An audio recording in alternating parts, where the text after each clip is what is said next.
उम्मीद करती हूँ कि आप सब खैरियत से होंगे। आज का हमारा टॉपिक है पार्ट्स ऑफ स्पीच। इस लेक्चर में हम पार्ट्स ऑफ स्पीच की डेफिनेशन को डिस्कस करेंगे। पार्ट्स ऑफ स्पीच में कौन कौन से पार्ट्स, स्पीच के कौन कौन से पार्ट्स हैं उनको डिस्कस करेंगे, कौन कौन से आते हैं। फिर नेक्स्ट फर्दर हम उनकी टाइप और उनकी डेफिनेशंस को एक्सप्लेन करेंगे। तो आइए देखते हैं पार्ट्स ऑफ स्पीच। तो सबसे पहले क्या आता है, parts of speech. Parts of speech होते क्या हैं, तो इसके वर्ड से ही हमें क्लियर कर लेना चाहिए कि पार्ट्स ऑफ स्पीच क्या है। पार्ट्स में हिस्से, ऑफ, क, की, के। ऑफ के लिए हम का, की, के अकॉर्डिंग टू कंडीशन यूज करते हैं। और स्पीच गुफ्तगू के। तो क्या बनता है पार्ट्स ऑफ स्पीच, गुफ्तगू के हिस्से। तो पार्ट्स ऑफ स्पीच क्या बनेंगे, गुफ्तगू के हिस्से। पार्ट्स ऑफ स्पीच की डेफिनेशन देखते हैं तो उसमें क्या है,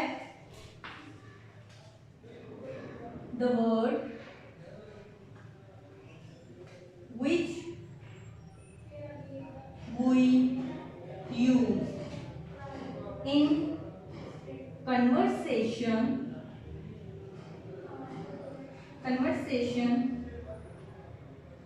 and writing belong eight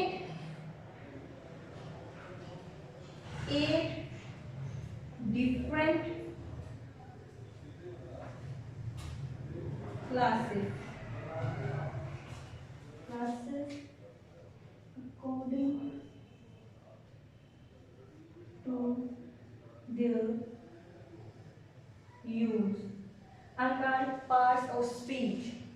तो parts of speech क्या है, the word which we use in conversation and writing belong 8 different classes according to their use। उन्होंने कहा वो अल्फाज जो हम लिखने में या बोलने में इस्तेमाल करते हैं वो पार्ट्स ऑफ स्पीच के हिस्से कहलाते हैं।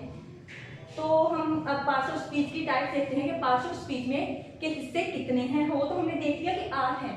अब हम देखते हैं कि कौन कौन से हिस्से हैं। तो अब हम उसके हिस्से देखते हैं कौन कौन से हैं। तो सबसे पहले ना,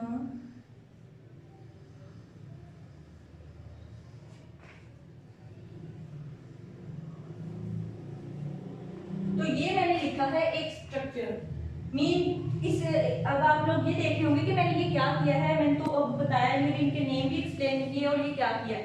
तो अब मैं आपको बताती हूँ कि ये मैंने ऐसे क्यों लिखा है।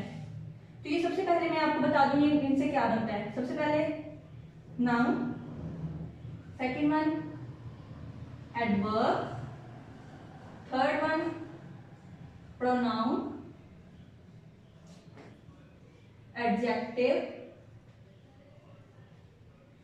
देन कंजक्शन, फिर verb, I say interjection and last one is preposition. ये मैंने इनकम्प्लीट लिखा है बट आई होप कि आपको समझ आ जाएगी कि मैंने क्या क्या लिखा है। तो मैंने ये इसलिए लिखा है ताकि अगर अब मैंने ये लिखा है ना, ये वर्ड तो अलग अलग करके लिखा है, तो इसलिए मैंने ये इसलिए लिखा है ताकि आपको इसको लर्न करने में आसानी हो। क्योंकि बाद लोगों को ये नहीं पता चलता कि 8 हिस्से हैं। तो अब मैंने ये लिखा है, तो मैंने इसलिए लिखा है ताकि आपको पता चल जाए कि पार्ट्स ऑफ स्पीच के 8 हिस्से हैं और कौन कौन से। तो बाद लोगों को ये नहीं पता चलता कि पार्ट्स ऑफ स्पीच के 8 हिस्से तो हैं, लेकिन कौन कौन से। तो मैंने इसलिए आपको ये क्लियर करवाने के लिए आपको, अगर आपको आप ये याद कर लेंगे, मैं आपको बताती हूँ कि इसका लर्निंग मेथड क्या होगा। अगर आप ये याद करेंगे तो आपको कभी भी नहीं भूलेगा कि पार्ट्स ऑफ स्पीच में कौन कौन से हिस्से आते हैं। अब इसका ये लिखा है ना, तो अब इनको क्या बोलेंगे हम। फर्स्ट 2 वर्ड तो ना एंड बाकी 3 को पक, वी, आई, पी। तो अगर हम इसको ऐसे बोलें ना, पक, वी, आई, पी, तो अगर हम इन तीनों को मिला के बोलें तो क्या बोल सकते हैं, नापाक वीआईपी।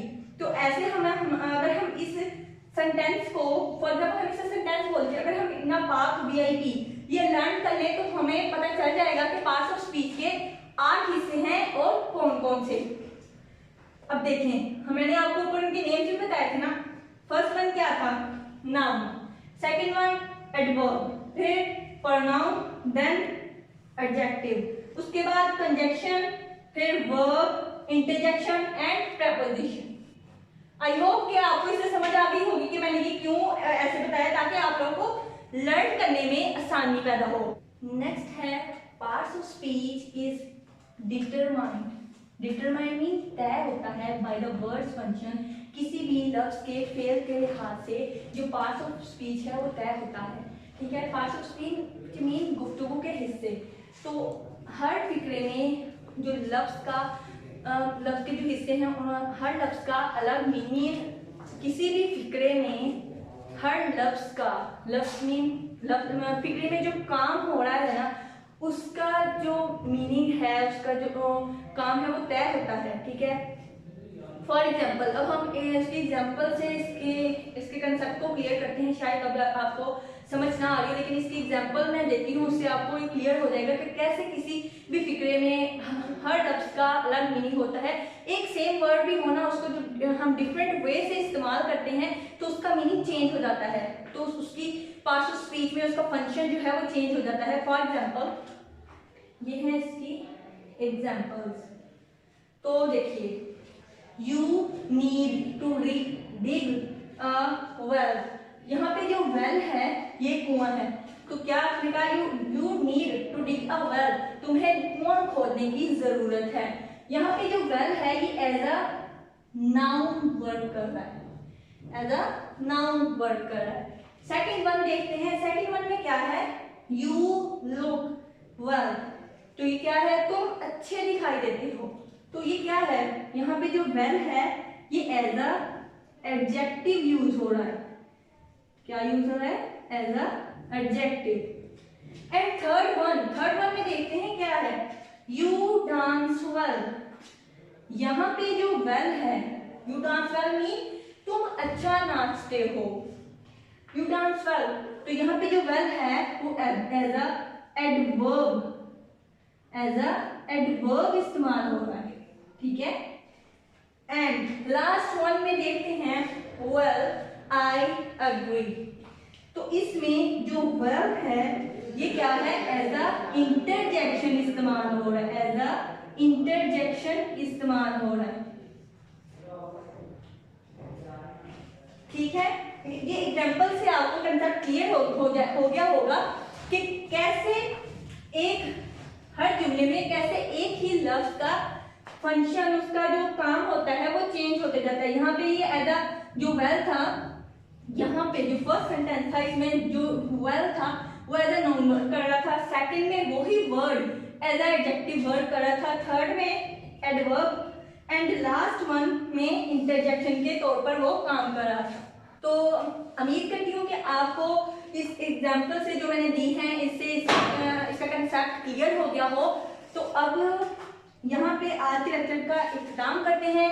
इंशाल्लाह अगले लेक्चर में मैं आपको नाउन क्या होता है और उसके टाइप्स के बारे में हम डिस्कस करेंगे। मीन पार्ट्स ऑफ स्पीच का सबसे पहले क्या था, मैंने क्या बताया था, नापाक वीआईपी। तो इसमें सबसे पहले क्या था, नाउन था ना। तो इंशाल्लाह कल के लेक्चर में हम नाउन और नाउन की डेफिनेशन, उसकी टाइप्स को डिस्कस करेंगे। तो अगर आपको आज के लेक्चर में कोई एम्बिग्युइटी हो तो आप कमेंट सेक्शन में हमसे पूछ सकते हैं। तब तक के लिए अल्लाह हाफिज।